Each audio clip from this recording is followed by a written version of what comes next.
Rasul ingin mengetahui persis bagaimana keimanan para sahabatnya, lalu pengen tahu bagaimana indikator keimanan itu.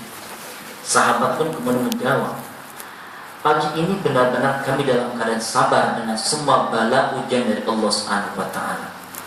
Dan pagi ini kami benar-benar bersyukur atas semua nikmat, karunia, anugerah rezeki yang Allah berikan kepada kami. Dan pagi ini kami benar-benar ridha, ikhlas dengan semua ketetapan Allah kepada kami.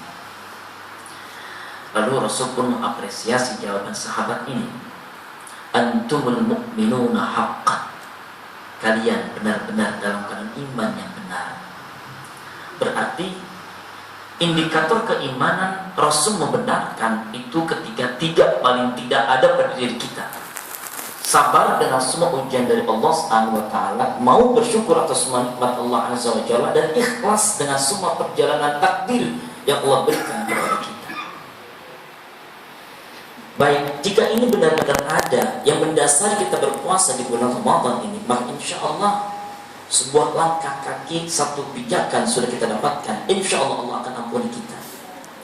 Karena buah dari keampunan Allah Azza wa Jalla, dari semua harapan doa munajat kita pasti akan didengar oleh Allah Azza wa Jalla, pasti menjadikan sebuah misil yang bisa menggetarkan arasy Allah Azza wa Jalla.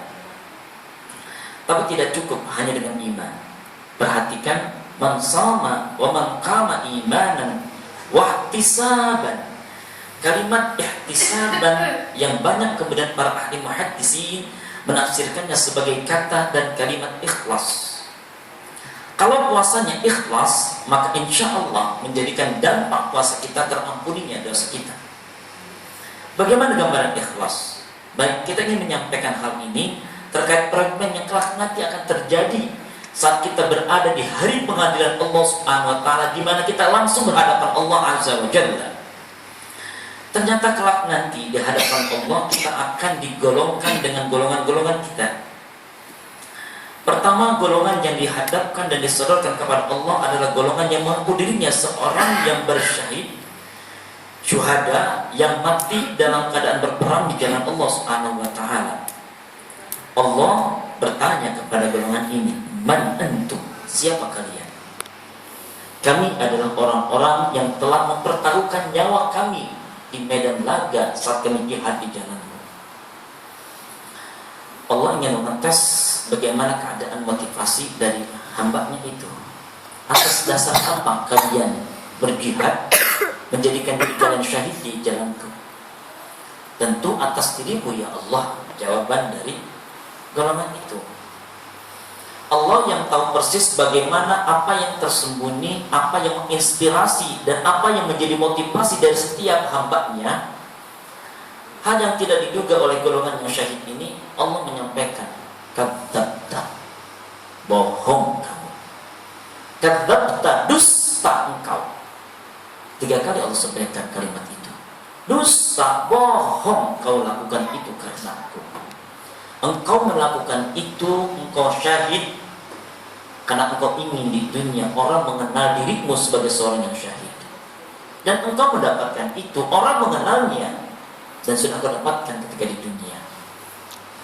Alih-alih sang syahid ini mendapatkan pahala atas jihadnya, mendapatkan karunia, anugerah, surga, ternyata justru Allah perintahkan malaikat menyeretnya, lalu kemudian melemparkannya ke jurang api neraka.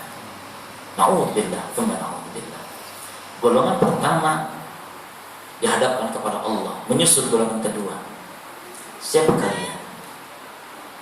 Golongan kedua ini mengaku dirinya adalah orang yang dekat dengan Al-Quran, belajar Al-Quran, mengajar Al-Quran, berdakwah, menyebut dirinya min ahlil ulama, dari golongan ulama, mengaku dirinya sebagai ustaz, mengaku dirinya sebagai orang yang alim. Engkau mengaku dirimu seorang alim. Alih-alih dia minta pahala atas usahanya mengajar dan belajar Al-Quran, atas dasar apa Allah ingin tahu? Maka lakukan itu ketika di dunia. Tentu atas dirimu ya Allah. Allah yang tahu persis bagaimana yang tersembunyi dari setiap motivasi dan inspirasi setiap amalan-amalan hambanya. Tiba-tiba kemudian menyampaikan kalimat yang tak terduga. Kadzabta, engkau dusta, kamu bohong. kamu dusta, kamu ingkar, kamu bohong. Kamu lakukan itu di dunia bukan untuk karenaku mencari keikhlasan ribaku, tapi karena ingin agar engkau dikenal oleh halayak yang hidup bersamamu bahwa engkau adalah seorang ustaz, engkau adalah seorang ulama, engkau sebagai seorang pendakwah, engkau adalah seorang dai. Dan engkau telah dapatkan itu di dunia. Tragis, ternyata sang ustaz pun juga tidak ada jaminan. Alih-alih dia mendapatkan pahala atas dakwahnya, atas selama ini kreativitas dia dalam berjibaku dalam perusahaan keumatan, justru hal yang sama dengan yang pertama, malaikat diperintahkan oleh Allah untuk menyeretnya, lalu kemudian dilemparkan ke jurang api neraka. Na'udzubillah, tsumma na'udzubillah. Ya Allah, kita bermohon kepada Allah agar Allah tidak menjadikan kita, kalau kita adalah ulama, sebenarnya ini adalah kalimat ke arah petunjuknya kepada kami, benar-benar semata karena Allah Azza wa Jalla. Selesai orang golongan kedua, yang ketiga dihadapkan kepada Allah, yang dirinya mengaku sebagai orang yang telah menginfakkan hartanya di jalan Allah. Golongan dermawan, hartawan. Siapa engkau? Hartawan, dermawan yang telah berinfak di jalanmu.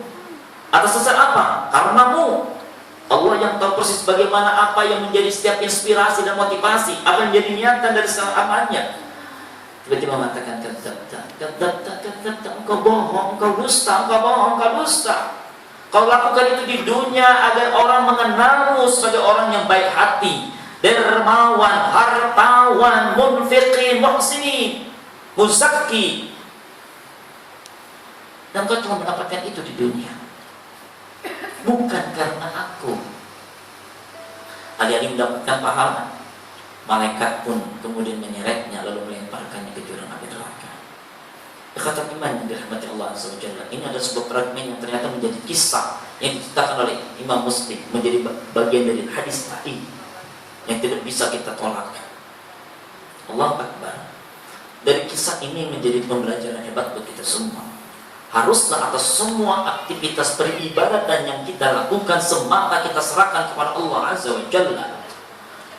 Tugas kita adalah menghambakan diri, ibadah, beramal kebaikan. Makanya kalimat ikhlas itu ada disandarkan dengan kata khalas. Ikhlas itu dari kata cuma hurufnya 3 kata saja, 3 huruf saja, kha, lam dan sin. Sad. Kha, lam dan sad. Kalau kita ditanya sudah makan, sudah, khalas jawabannya. Begitu orang Arab bilang, khalas. Ternyata kita belajar ikhlas, belajar memaknakan makna khalas. Kalau kita sudah beribadah, kita angkat tangan, kita bertakbiratul ihram, kita rukuk, kita sujud, ya sudah, ya sudah. Jangan pernah lagi menjadi bagian sejarah